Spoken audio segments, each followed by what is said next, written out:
And we're going to be continuing in our series, Enmity and Comity, um, how we draw boundaries and where we find avenues to get along in Judaism. We are in the middle of the Middle Ages, but what I tried to do last week was teach a little bit or give you all a sense of how we got to this discussion, the road we traveled. I tried to prove to you that there was some method to my madness. I know that for many weeks, some people were saying, why are we learning from the Mishnah about inapplicable agricultural tithing laws? It makes no sense. Rabbi Grover is an irrelevant instructor and has nothing to offer to the modern Jew. And then I tried to convince you last class, no, no, no, no, no. I was getting somewhere with this stuff. We needed the sources, the earlier sources from the Mishnah, in order to get to where we are now in the discussion, which is about Jews from different communities with different customs, learning how to get along with each other, um, trying to figure out when they can compromise and when they should not compromise. And this discussion about, agricultural produce ends up being the framework by which many kashrut laws are determined. And last week we talked about people who keep the stringencies of bread that is Jewish bread, and they won't eat Gentile bread, and the stringencies of Gentile butter, and how actually the rabbis ruled differently in those cases because it all came down to perception. What we noticed last week was the tremendous sensitivity with which halachic literature, by with Jewish literature, evaluates these cases of potential enmity. The sensitivity of understanding what's going on around them, what is the context, can people make some other excuse in their mind for why you're not eating the food, or is the situation most likely going to result in some hatred and discord between people? And lo and behold, we think this is an irrelevant discussion or maybe not that applicable.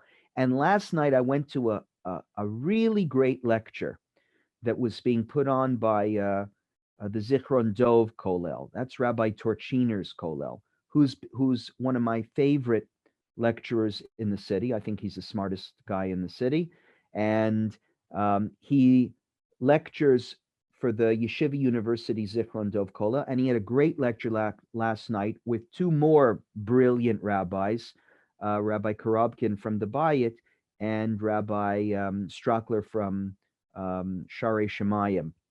And the topic of the lecture last night was, can Orthodoxy recognize the validity of non-Orthodox Judaism? So I saw that in the advertising. I said, oh, I've got to go to that lecture. Partially because I'm really interested in the topic, and partially because I think me being there sends a good message.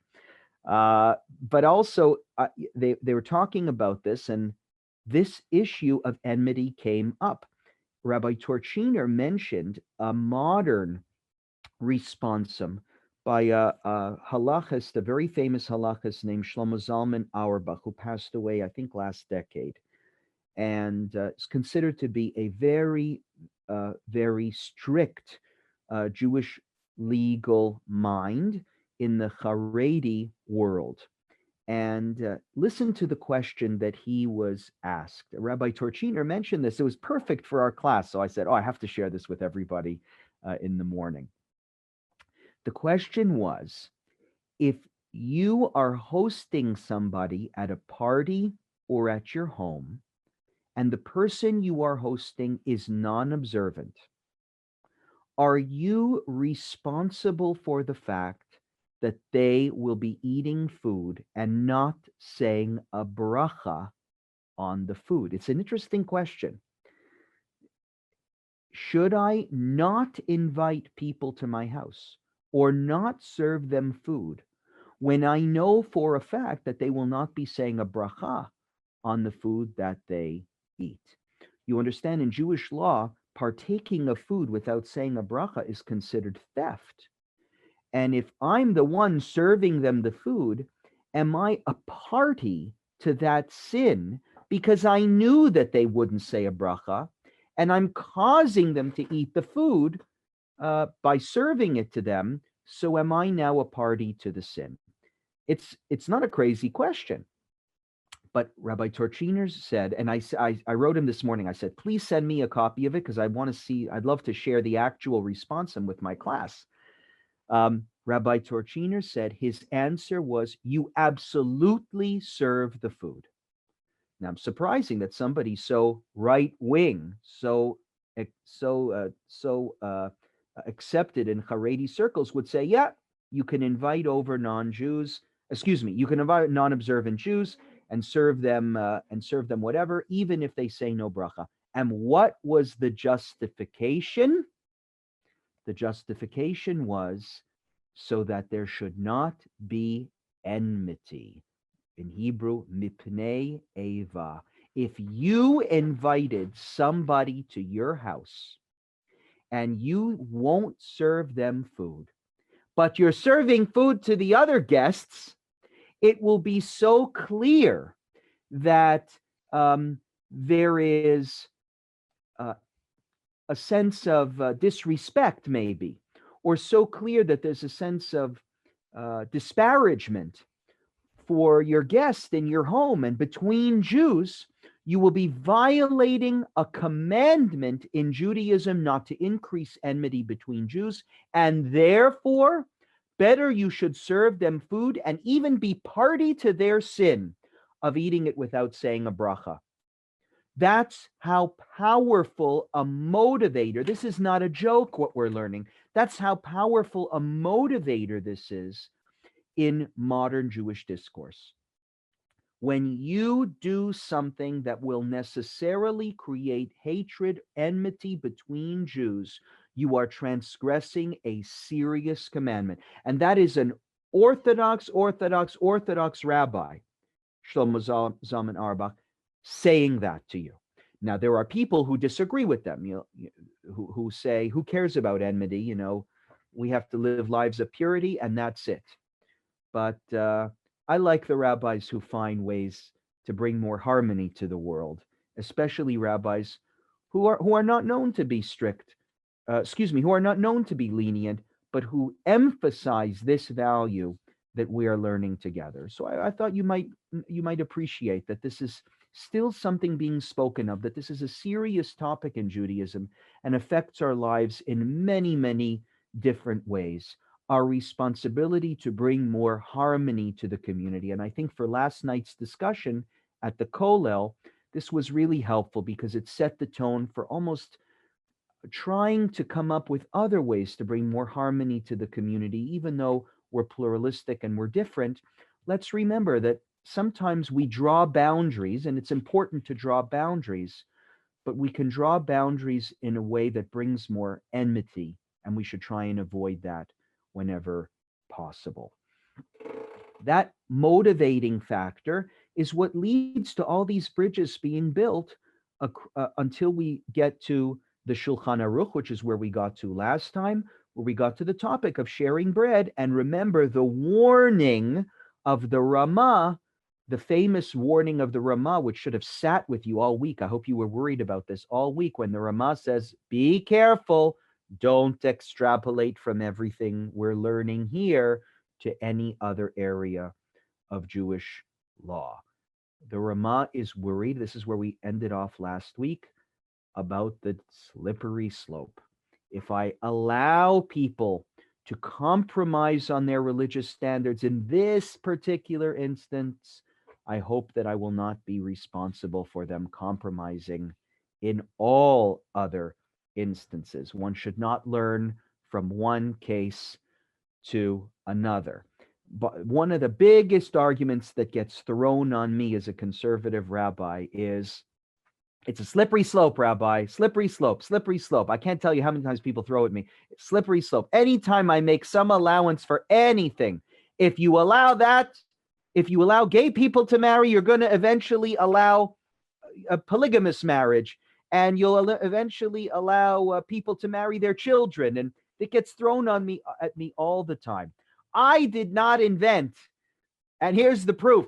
These people in the class today, I show you, I did not invent the tension of the slippery slope. Already in the Middle Ages, the Ramah sees, I'm going to make an allowance. I know that it will be dangerous to make this allowance, but I believe in this specific case it's worthwhile. I just need to emphasize to people, just because I'm allowing this doesn't mean that I want you to extrapolate the conclusion to other areas of Jewish law. And it shows you that this really is, Judaism really is a rabbinic religion.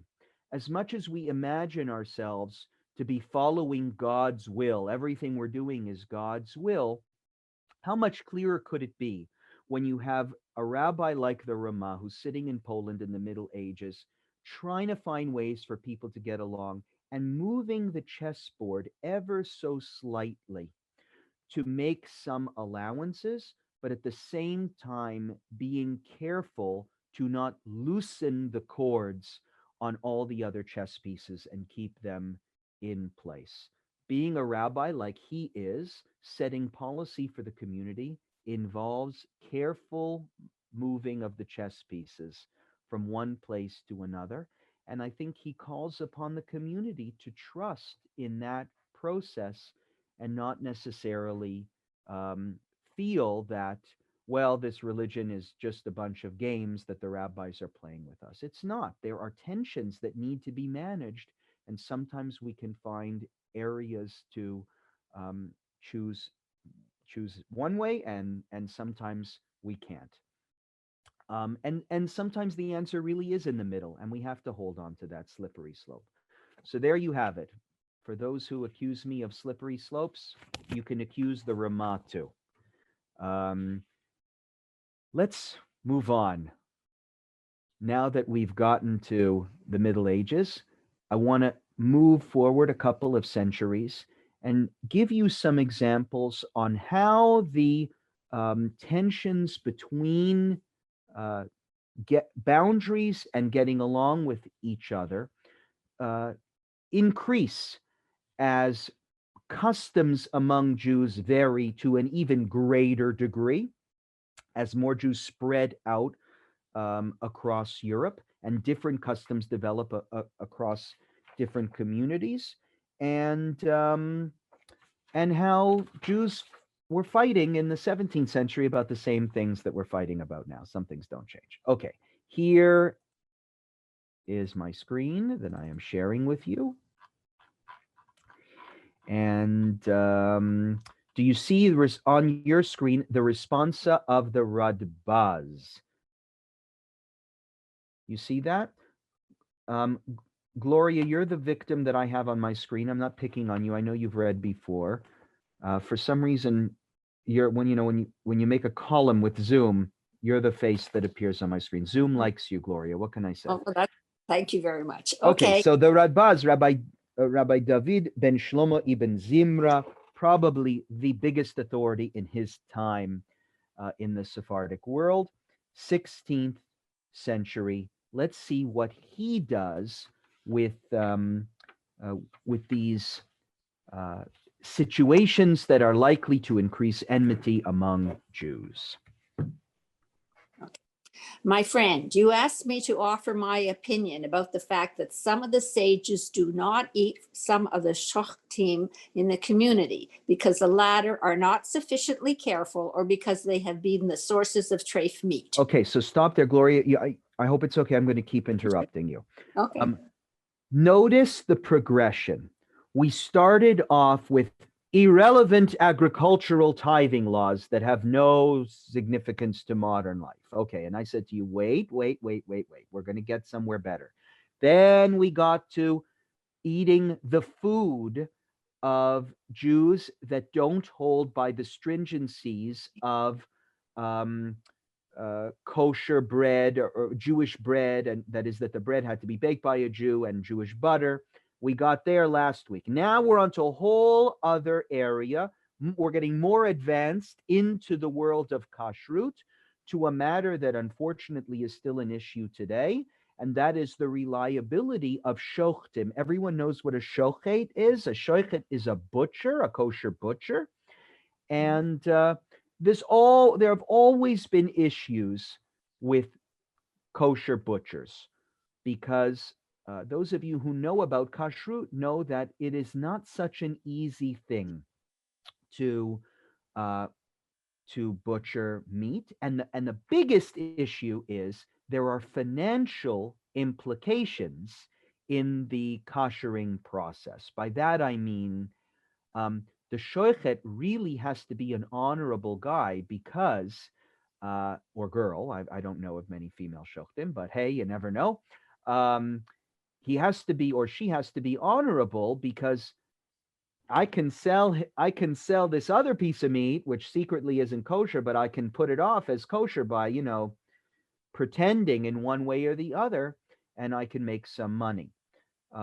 That's why shechita has always been a rather contentious issue in the Jewish community. We don't we are always suspicious that the shoichet might have ulterior motives, which is why the shoichet has to be somebody who is Yirei Shamayim, who has the fear of heaven, because it's really impossible to know, other than the shoichet, it is impossible for the person who walks into the shop off the street to know if the meat is really kosher or not. Okay, so go ahead, Okay, Gloria. You see what the situation is, right? We have a community with some sheikhtim who are not to be trusted.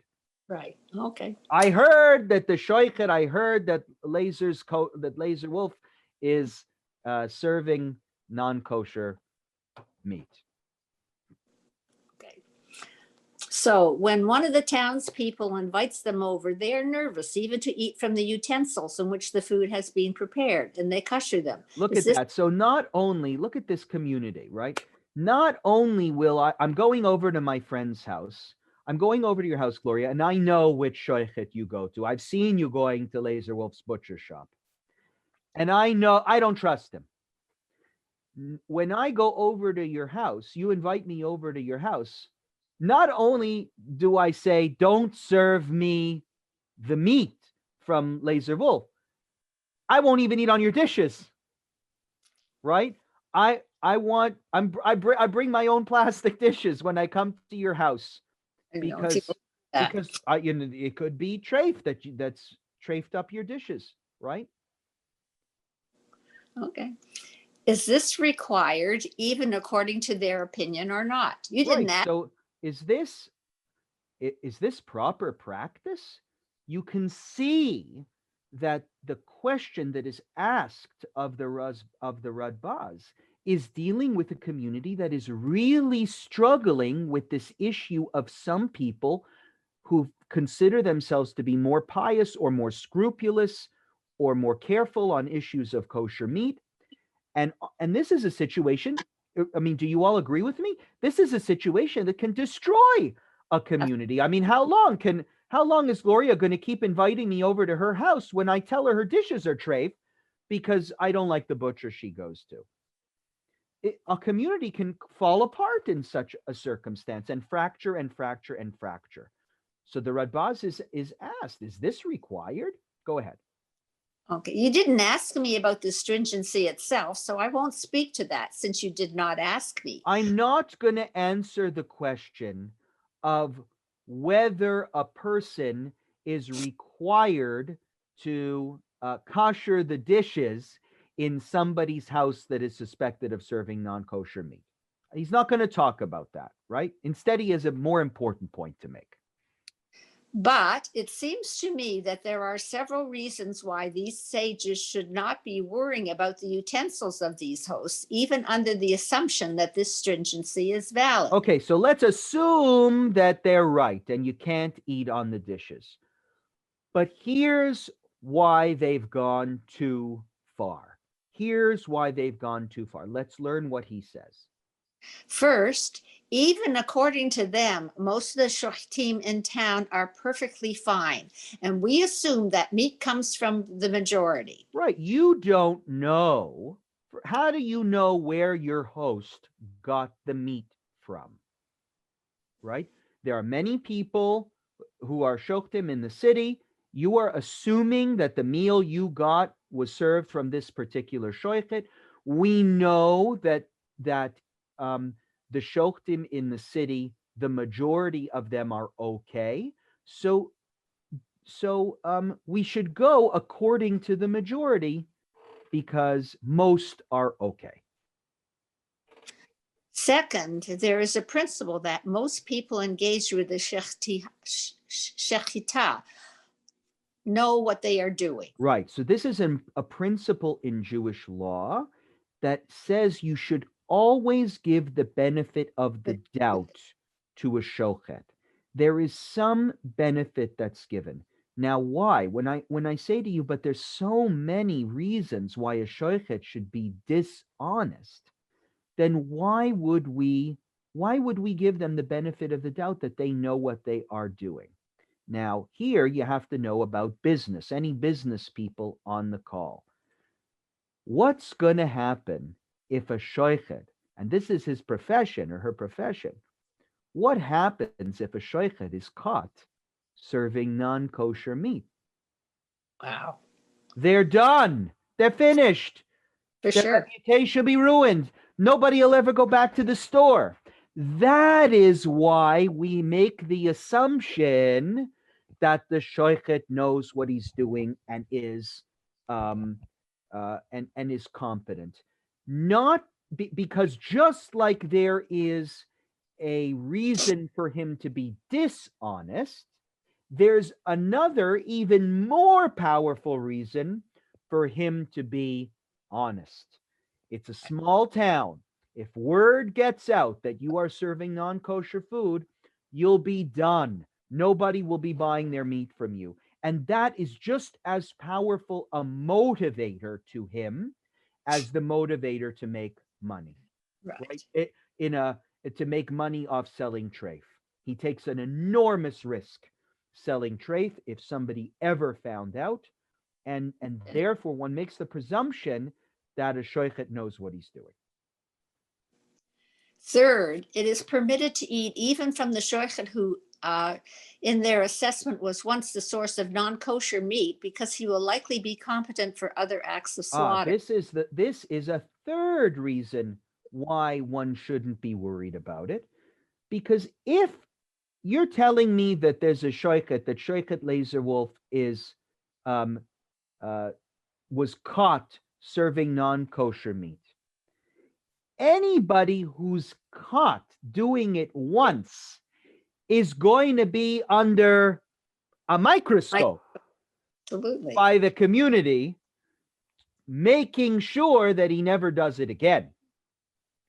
So such a person it could even be said that such a person is to be trusted more than somebody who was never caught serving non-kosher meat, because if somebody's already been caught once, he has a lot more at stake if his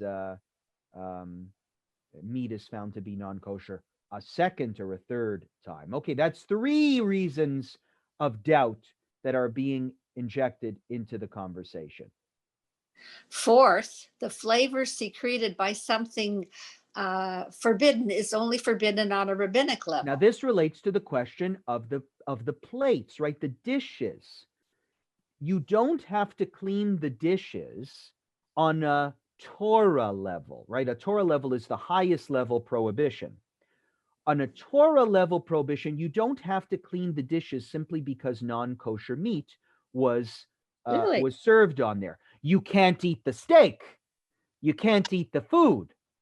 But it's only the rabbis who said, and you also need to wash the plates because the flavor of the non-kosher meat is going to get into the plate and trafe it up. Right? So this is a fourth element of doubt injected in the conversation. We're not talking about eating the questionable meat in the first place. We're talking about cleaning the dishes. And you can see what he's doing. He's injecting all sorts of reasons for why these sages, he calls them, who are forcing you, Gloria, to wash the dishes in your house if they come over for lunch, on why they're acting extreme. And he says, you're being stringent on already 4 different things that you don't have to be all that stringent on. And now fifth, another element of doubt. Fifth, we presume utensils not to have been used in the last day, and the flavor imparted from the utensils is a damaging flavor. And here's another issue in kashrut. Those of you who know kashrut know that a plate that hasn't been used in 24 hours no longer imparts the flavor from whatever food was served on it the day before. So the chances are that the plate you're being served on, even if it had that meat on it, it didn't have that bad meat on it in the past 24 hours. It had it last week, and already the flavor is gone. Number 6. Sixth, most of the time the dish will have 60 times the amount of forbidden residue that would be secreted from the utensils. And even if you think we need to measure against the volume of the whole pot, that is only when dealing with a verified prohibition, not merely this possible. is another issue in kashrut, the batel b'shishim issue. In kashrut, a little bit of non-kosher flavor does not ruin the whole thing. That's the rule of 1/60th.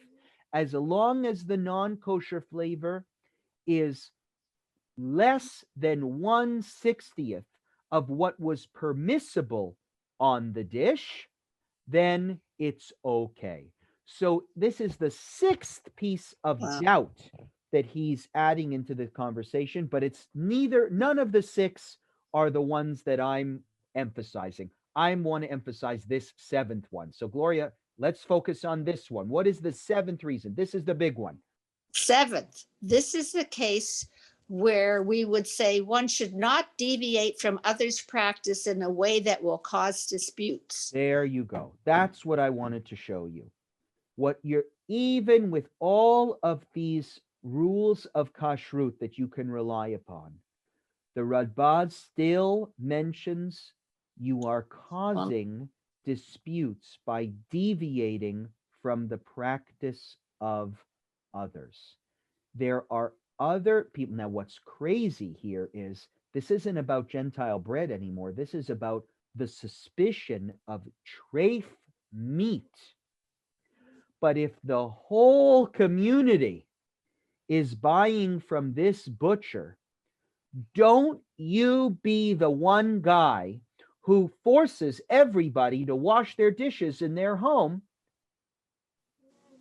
because you are suspected that you are suspicious of this butcher. You're adding dispute into the community, and doing so is a grave transgression. Keep reading, Gloria. He talks more about that here. Okay, Ritva wrote in the name of his teachers that when a prohibition is not cut and dried, one should not deviate from others' practice in a way that will cause disputes. So look at these words: cut and dry. Cut and dry. Do you see that? Yeah. It's one thing if you know for sure that the meat isn't kosher. If you know for sure, in other words, it is cut and dry, treif kosher, that this butcher is serving bad meat, well, in that case, it might be worth causing a dispute. But here, your attitude is based on a suspicion. And that is so dangerous to community integrity. It is so dangerous to community, to the proper functioning of the community, to the unity of the community, because you can always be suspicious of everything. Suspicion is such a big element in religious groups, right? Not just in Judaism, but in interacting with each other. We always need to make assumptions about each other. And but that is so dangerous because assumptions just lead us down the road to false conclusions, which lead us down the road to enmity. So the Rabbi is writing in the name of his teachers You don't do that when it's just a suspicion.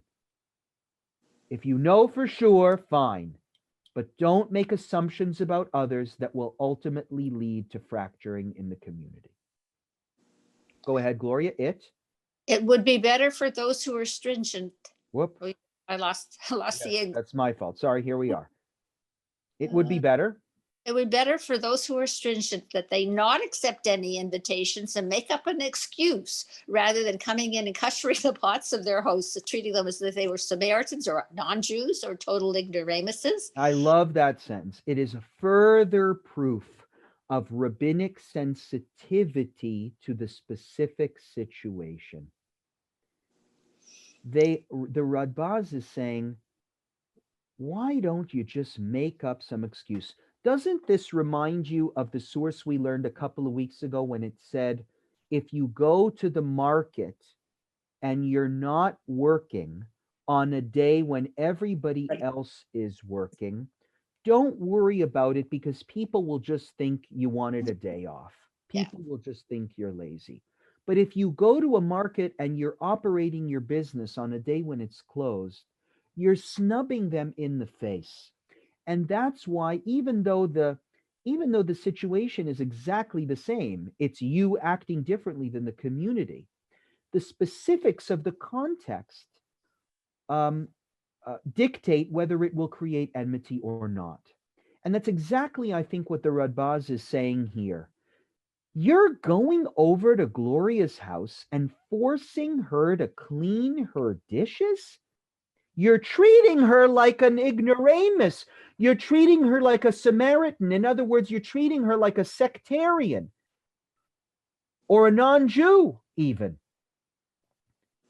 You're going to treat somebody like dirt? I mean, what's more important at the end of the day?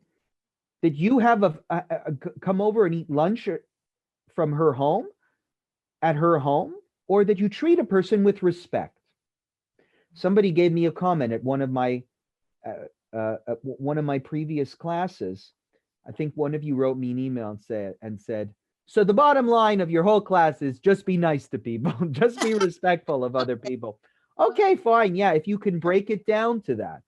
I wish it was so simple to be respectful or not respectful, but the truth is, I could summarize that one sentence with that exact line. Be respectful. Just make up an excuse and say you're busy that day. Don't go over to somebody's house and treat them like they're not even Jewish because you're suspicious about the meat that they serve. And look what he says in the next line. I won't say more about this, lest my words do more harm than good. What do you think that's about, Gloria? Well, you could carry this on to extremes. And why, you're making the person who's making the excuse telling a lie. I don't care which way you excuse it, but he's telling them a non-truth. So how do you handle that? Do you tell them the truth and say, I won't eat in your house? Or you just make an excuse, well, I have a headache, so I'm not coming today. I feel like he wants to say some more nasty things about people who are keeping stringencies and creating enmity in the community. He wants to, because he's getting edgy here. He's getting sharp. It would be better for those who are stringent that they not accept any invitations and make it up an excuse rather than coming in and koshering the pots of their hosts, treating them as if they were Samaritans or non-Jews or total ignoramuses. And I won't say more about that lest my words do any more harm than good. I feel like he even wants to say more about some of the discord being caused in his community by those who are keeping stringencies. Look at this, folks. He is writing in 16th century Egypt. What would those of his stature be saying today about the respect or lack of that exists around the dining room table in many Jewish homes and families? And so is my practice. That's what he. Oh, sorry, I skipped a line. Go ahead, Gloria. From here, nonetheless.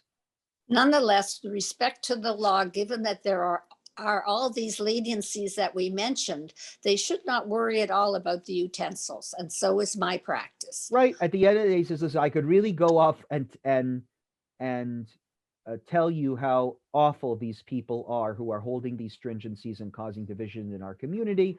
But I'll just summarize this whole thing by saying you can rely on 6, 7 different leniencies, and I will eat at your home, Gloria. Even the Radbaz will eat at your home. Wow. Okay, now he gives an example here that's really interesting about All right. eggplants. Yeah. Read this here and I'll explain to you what he's talking about.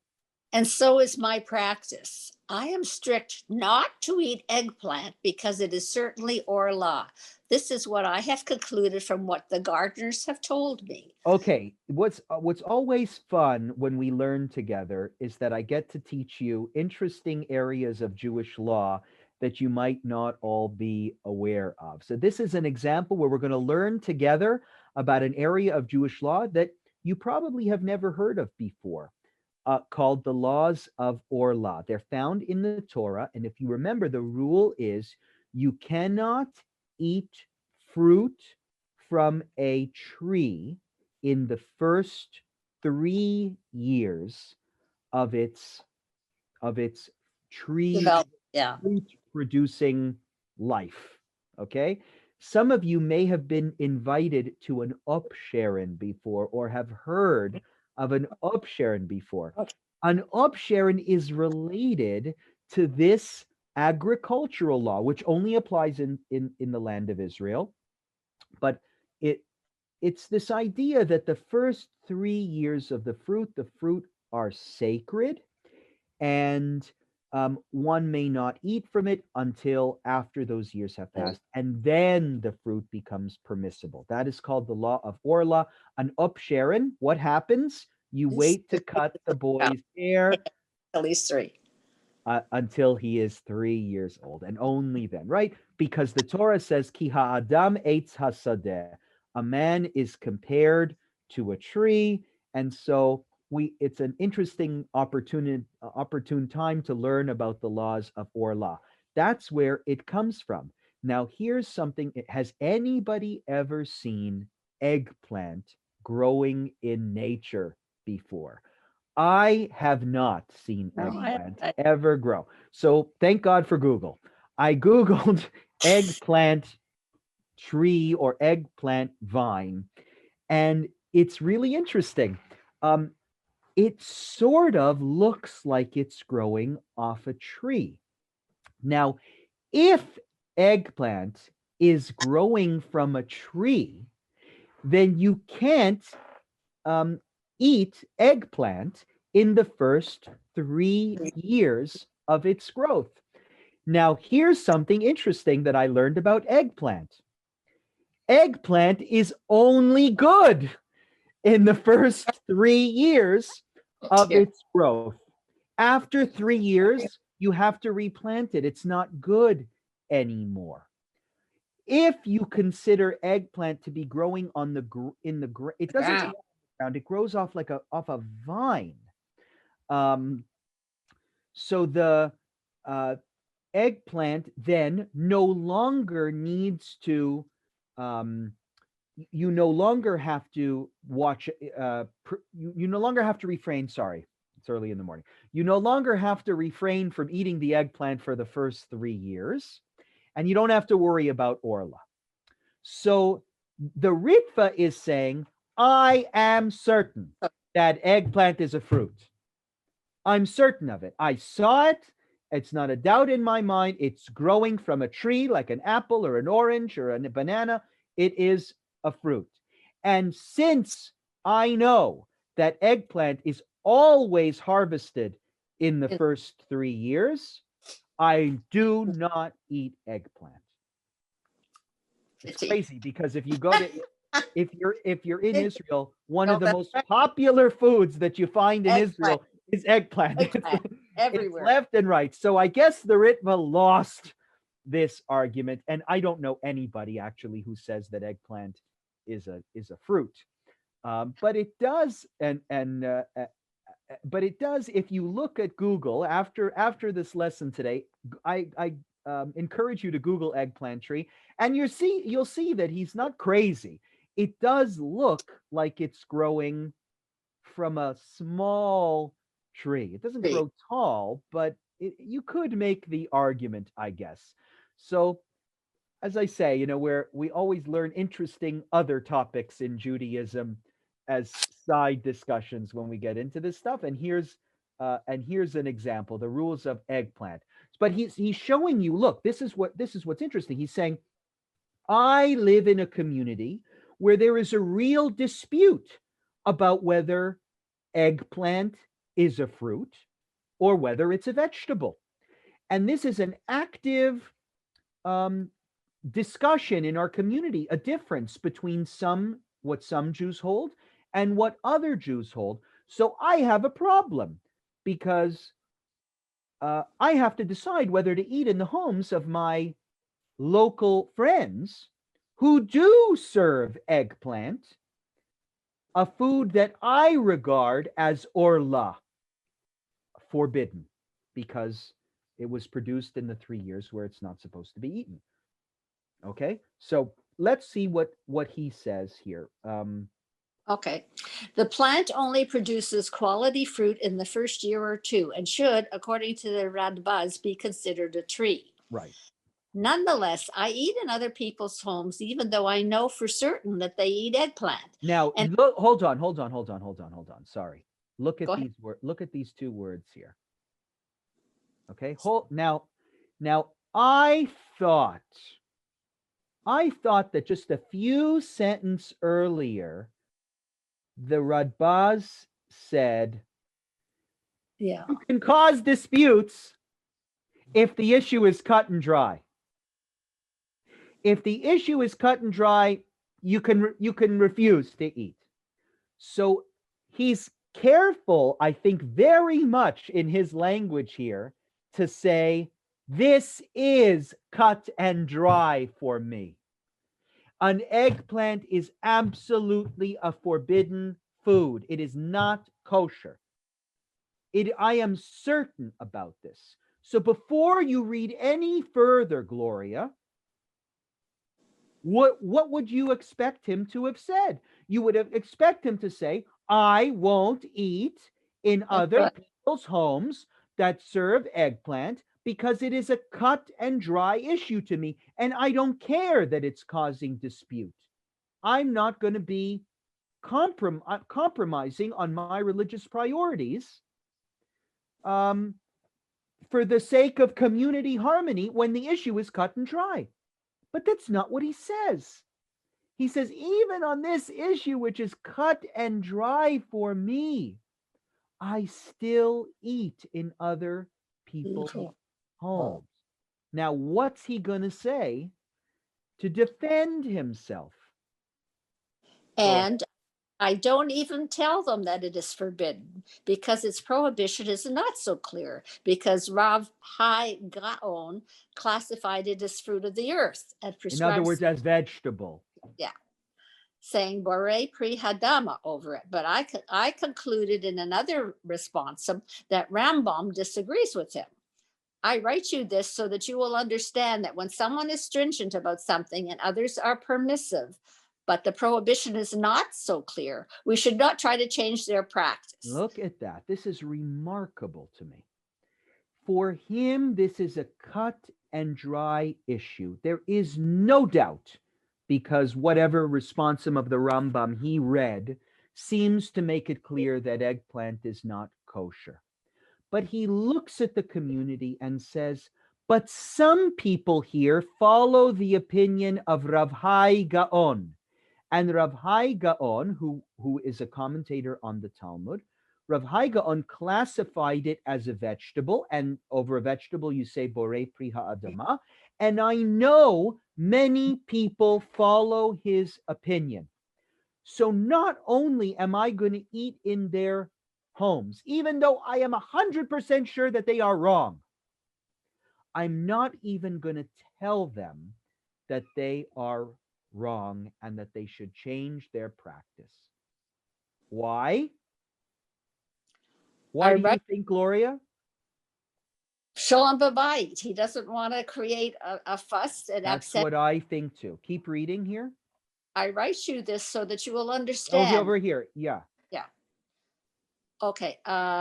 And certainly, we shouldn't kosher their pots and treat them like ignoramuses. If you wish to be strict only for yourself, even in matters such as this. More honor will come to you if you stay home, for these matters lead to great disputes, baseless hatred, and spare us the desecration of God's name.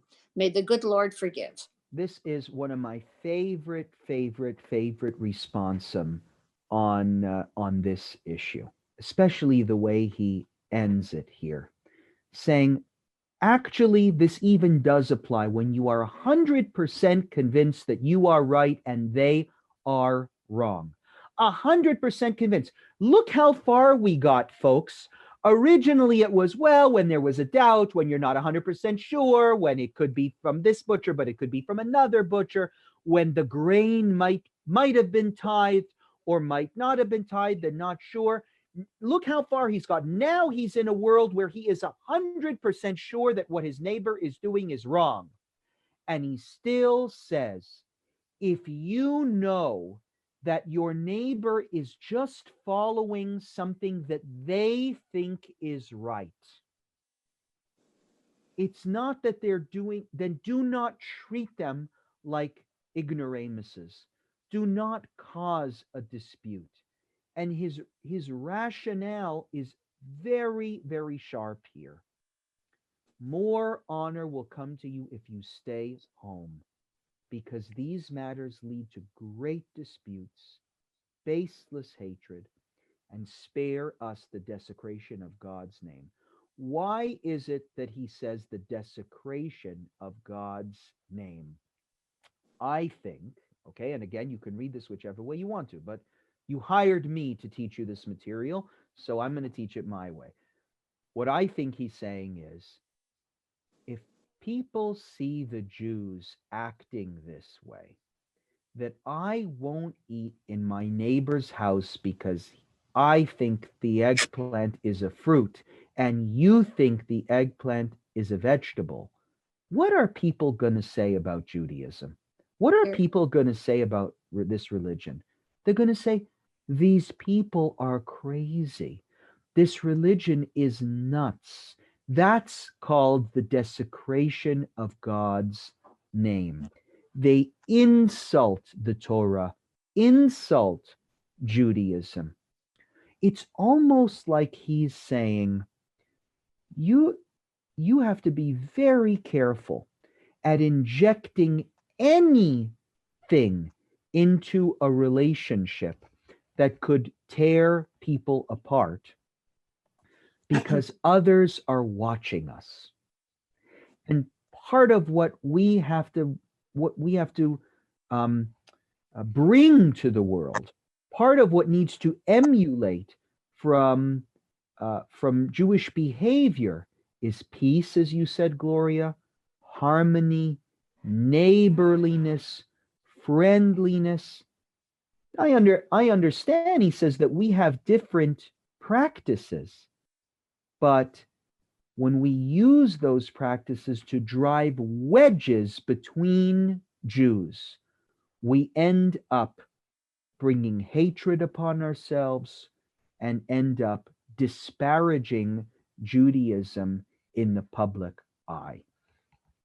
I think this responsum speaks for itself and gives us a lot to think about in referencing even the discussion I was saying that we had last night at the Kollel about how we treat other movements in Judaism. Sometimes it's good to just stay home. I was thinking about um, the hurt and the pain that we cause other people when in our presence we do something or say something that will disparage them and their behavior. So this comes up a lot because there's a debate among Orthodox rabbis about whether they can attend a conservative wedding or a reform wedding or not. some attend, even just sit in the audience, right? And I have been to weddings before, both those that I've officiated and those where I've just been a guest, when I've seen that the Orthodox people in the room will, or I don't want to label anybody, so I'll just say the people in the room who were like the eggplant people, okay, were more stringent on weddings than other people. Right after everybody walked down the aisle, they got up and walked out, right? In other words, it became public. It became public. The statement they made became disparaging. It created disputes and silliness. And you want to say to them, look, just don't. Instead of doing that, just make up some excuse and say there was traffic on the way to the wedding and you're sorry you couldn't make it, but you'll come to the reception afterwards, or you'll send a gift. But to enter into a space and know that you will have to do something or say something or request something that will cause friction and enmity between Jews. I want to cut out this responsa of the Radbaz and post it on their backs. And say, read this. You know, you're so religious. Why don't you read the Radbaz and read his opinion about what he thinks you're doing? You better make sure that if you're going to bring enmity into a space like this, you're going to bring acrimony into a place like this, that you are prepared for the disputes that will result. I think he would have a lot, the Radbaz would have a lot of interesting things to teach today. Okay, I think we have time to do the Zachor LaAvraham, and then we'll have a good discussion. This is a bit of a long source, but I think we can get through it. Thank you, Gloria, for being such a great reader. And who shall I pick on next? Marilyn, are you okay to read the next source here? The Zachor LaAvraham. We are now moving ahead a couple centuries to Turkey. In the 18th century, Rabbi Avraham ben Avigdor. You may not have heard about him a lot, but he opens up an interesting doorway into this discussion that has to deal with an issue that we've reviewed before in other classes, that is food warmed on Shabbat.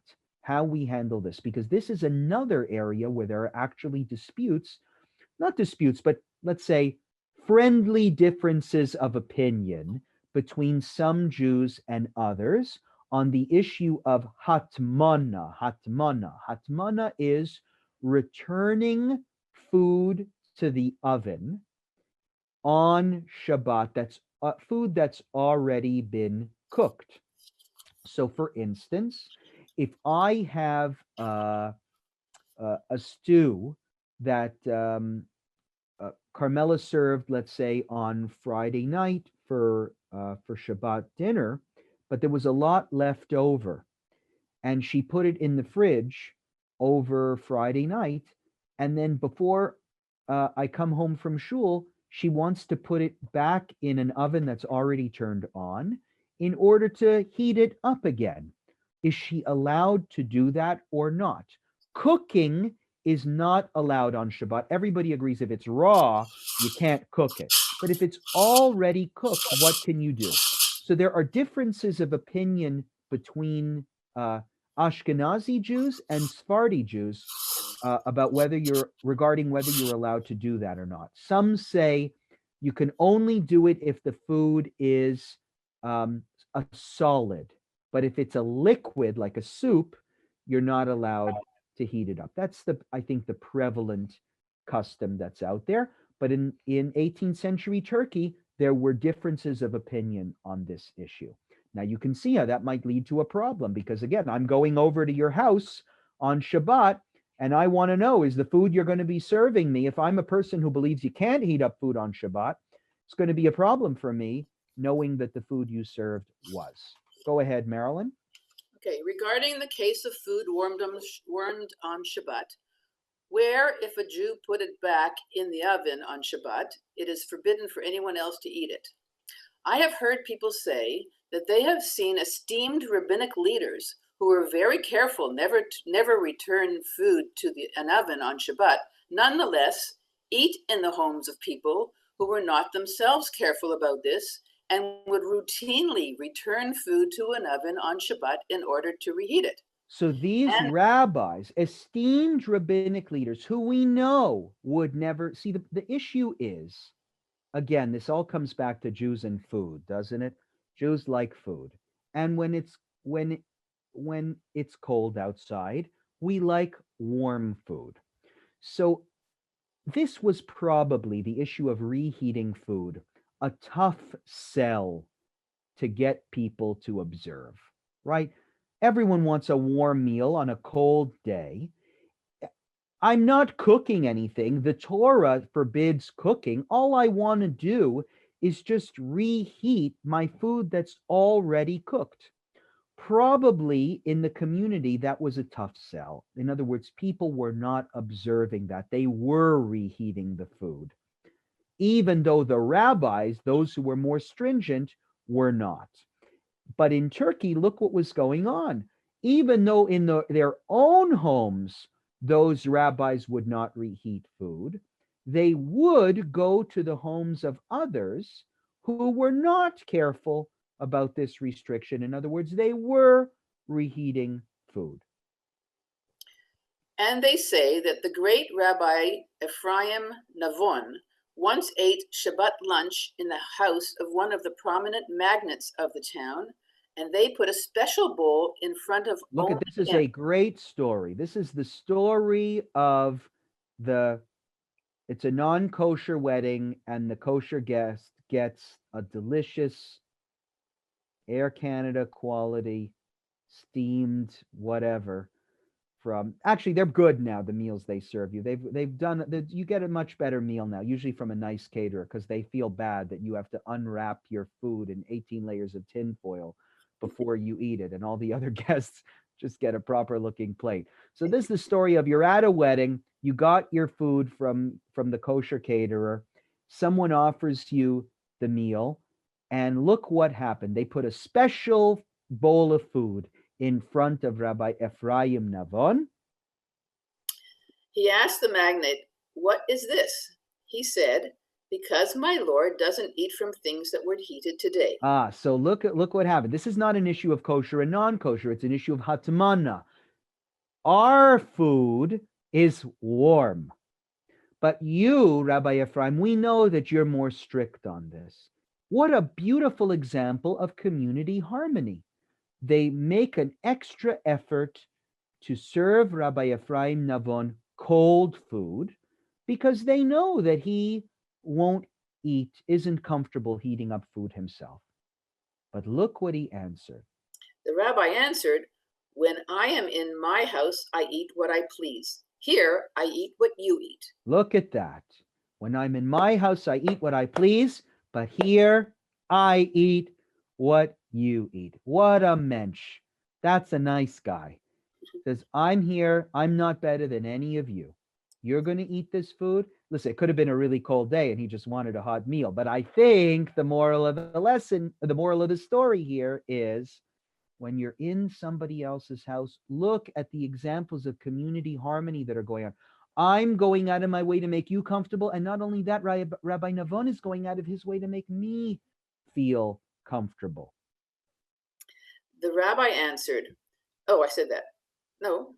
This was shocking to me. This was shocking to me. On what basis? Given that the food is forbidden to eat, why would they have eaten it out of concern for kavod or honor?" But then I found a support for the matter. He goes on to quote Yerushalmi's Demai and Rabbi Simcha as quoted by. So look what he said. I was shocked. How can he eat this food? But then the Zohar Lavraham says, but now I found out why. And he basically says, because I learned with Rabbi Grover all the sources from Demai. I didn't want to list them all here because we already learned them together. But I reviewed the Yerushalmi that we all learned together.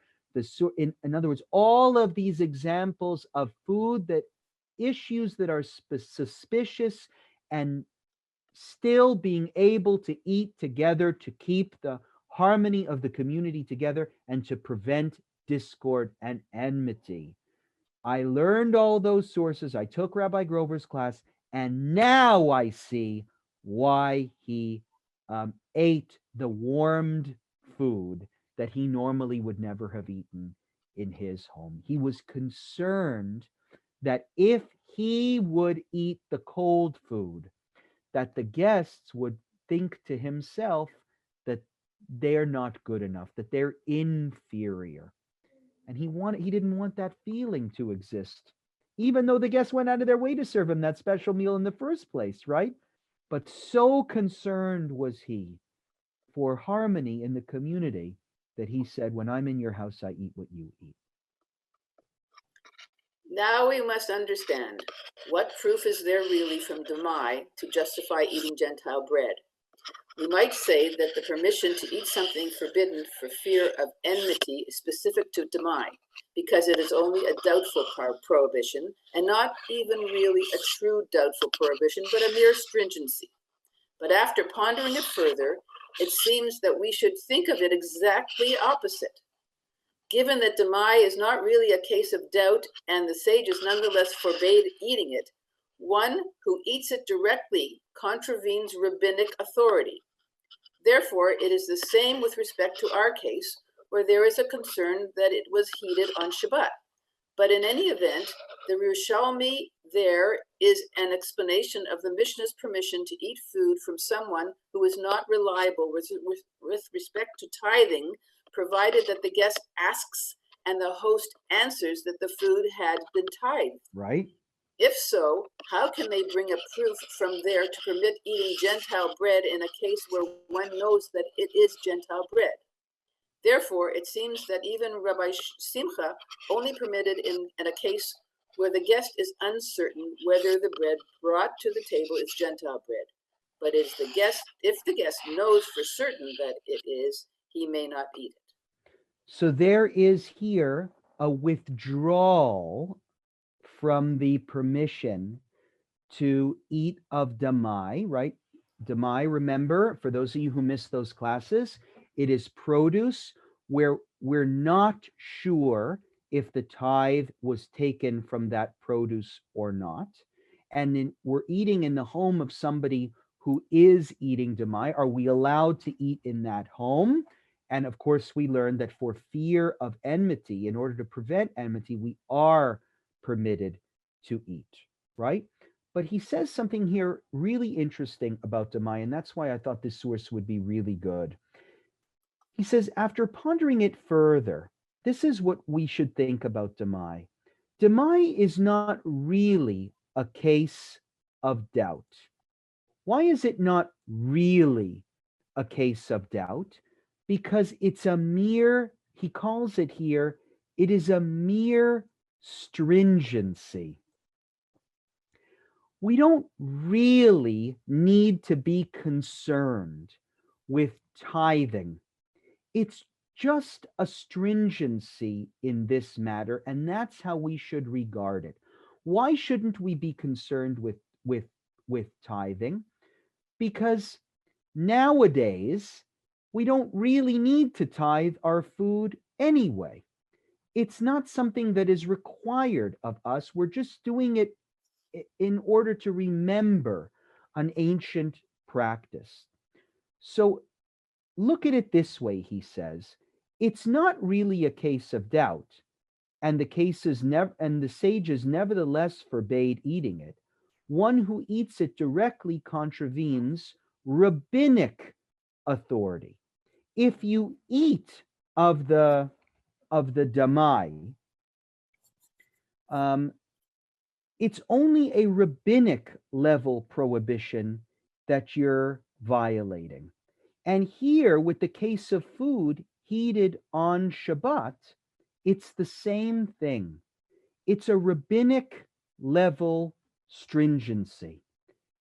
And to sum it up, basically, he says, it's not an issue worth making a fight over. if you are sure, and that's why he says at the end, he talks about if you know for certain, if you're sure that what you're eating is not kosher, then we'll have a discussion. But if this is all based on doubts of doubts of doubts and rabbinic level prohibitions, I think he's returning back to the same argument that we saw in the Radbaz, that one should be careful causing disputes with these matters, because you're going to break the community apart. And it's not worth doing on an issue that's a rabbinic stringency, where there is doubt. I think that this is in many ways, it shines a new light on even this source here from the Zachor Avraham.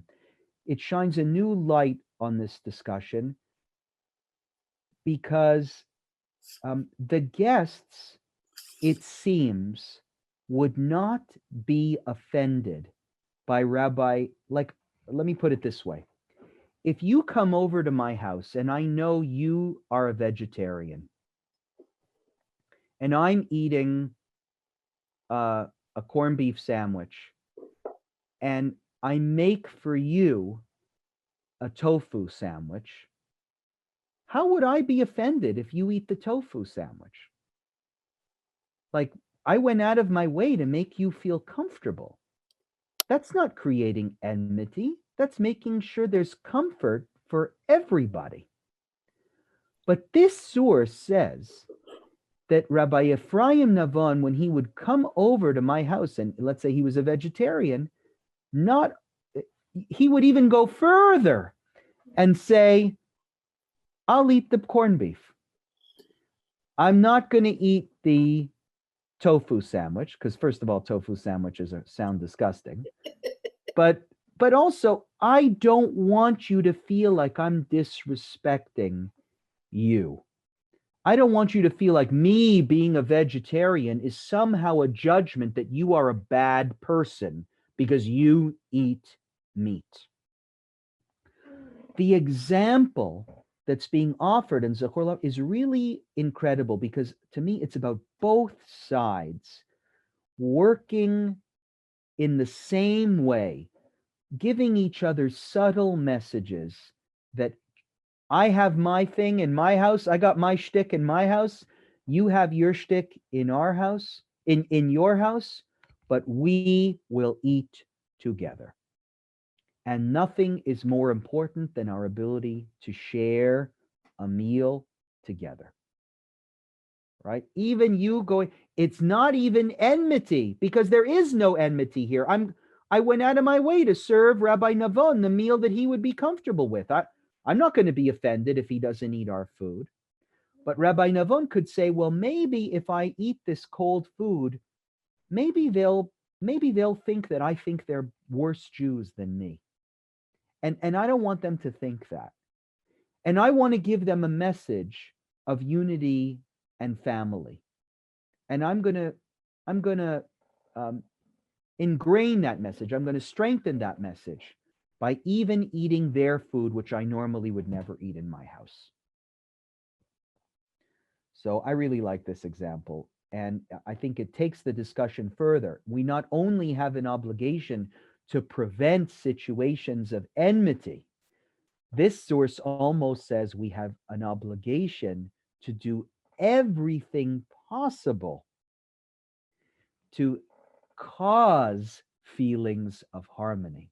That's the other side of the coin, right? Not only to prevent enmity, to increase harmony. That's what Rabbi Navon did. And again, I hope you see the trajectory here, where we come to this little discussion about agricultural tithing, and it's now about core behaviors that we demonstrate one for the other.